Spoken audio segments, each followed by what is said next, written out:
Hola a todos, les habla Ricardo Serrano en una nueva nota, una nueva transmisión para este canal, su canal de YouTube, Un Venezolano Informa. La crisis política en Venezuela se agudiza a medida que se acerca un día clave que puede marcar un punto de inflexión en el actual crispado escenario político,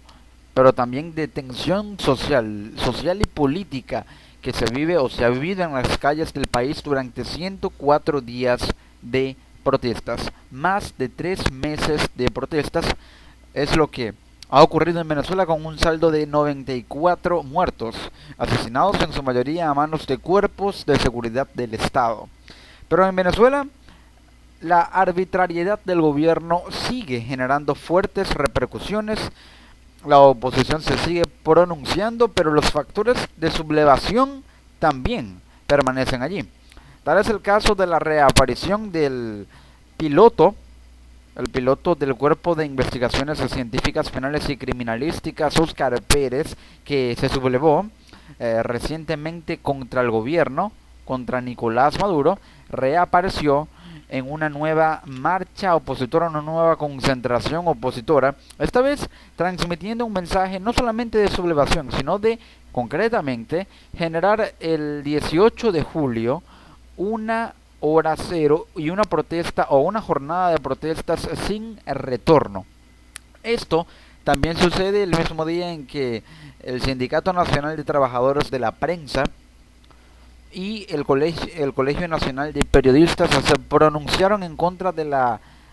decisión arbitraria e ilegal de la Comisión Nacional de Telecomunicaciones de prohibir a los medios transmitir información acerca de la consulta popular del plebiscito convocado por la oposición para el domingo 16 de julio. Estos dos escenarios, la sublevación que observamos por parte de este factor del cual ha habido ciertas dudas con respecto a este factor presuntamente político, no solamente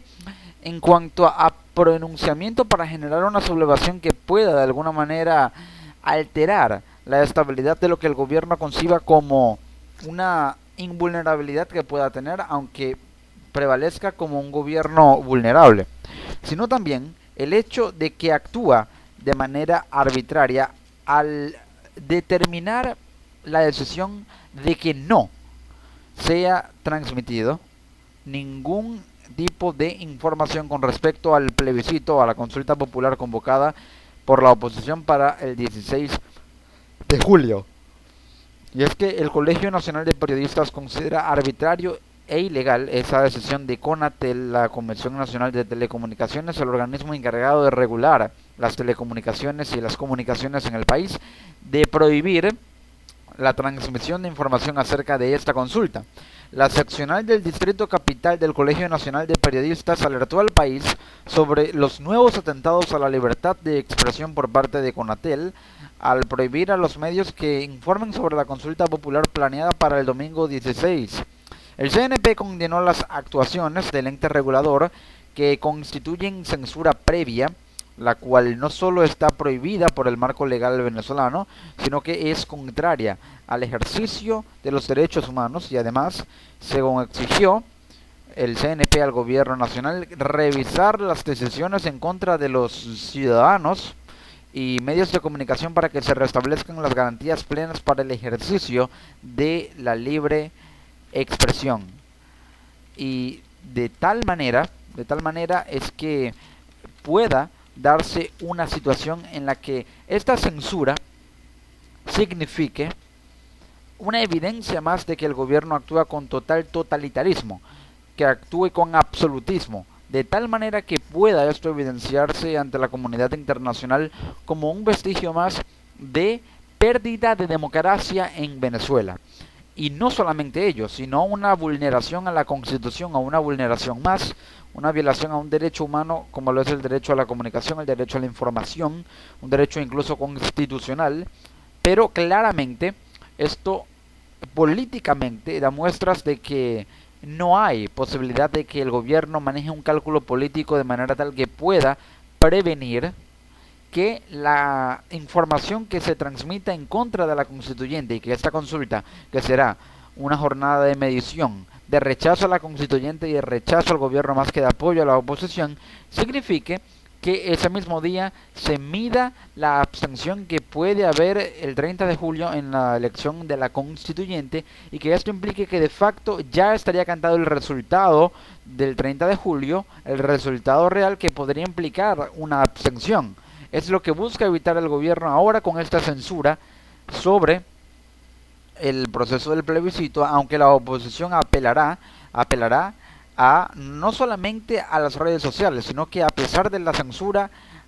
podría haber medios alternativos como BPI TV, Venezolanos por la Información, o incluso Vivo Play, que le den cobertura a esta consulta más allá de la orden dada por el ente regulador de las comunicaciones, por CONATEL, la Comisión Nacional de Telecomunicaciones de Venezuela,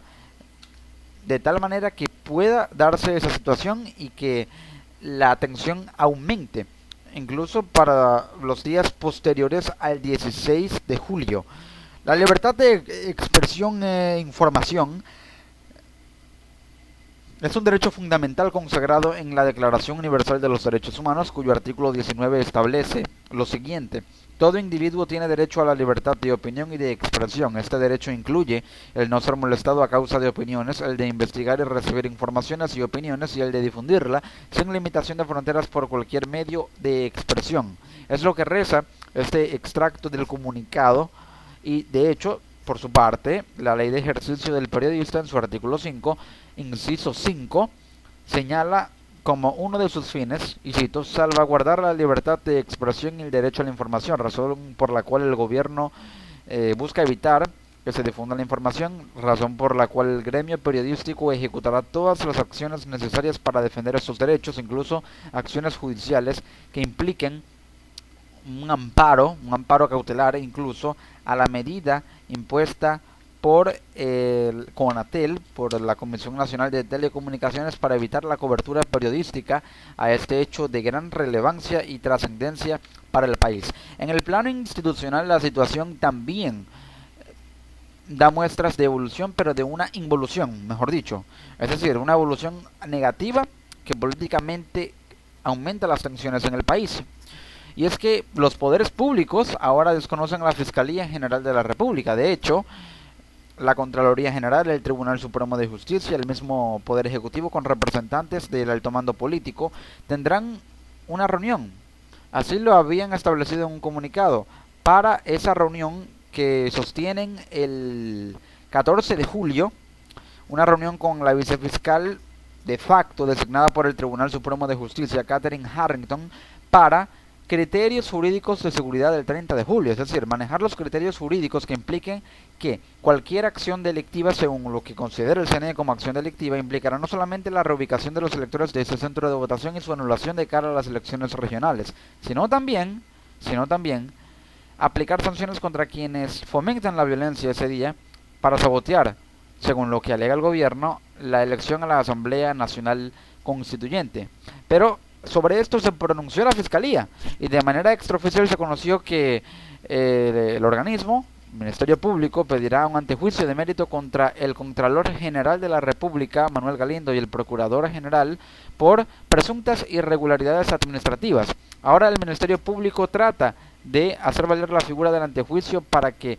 de alguna manera no haya solamente la carga encima de la fiscal Luis Ortega Díaz, sino también que haya proceso abierto contra el Contralor General, que se ha pronunciado en contra de la fiscal, aunque el TSJ pueda manejar la tesis de declarar improcedente e incluso inoficiosa esa solicitud de antejuicio por las presuntas irregularidades, por presuntas faltas graves en las que está incursa la fiscal general Luis Ortega Díaz, según el Tribunal Supremo de Justicia. De tal manera que lo que pueda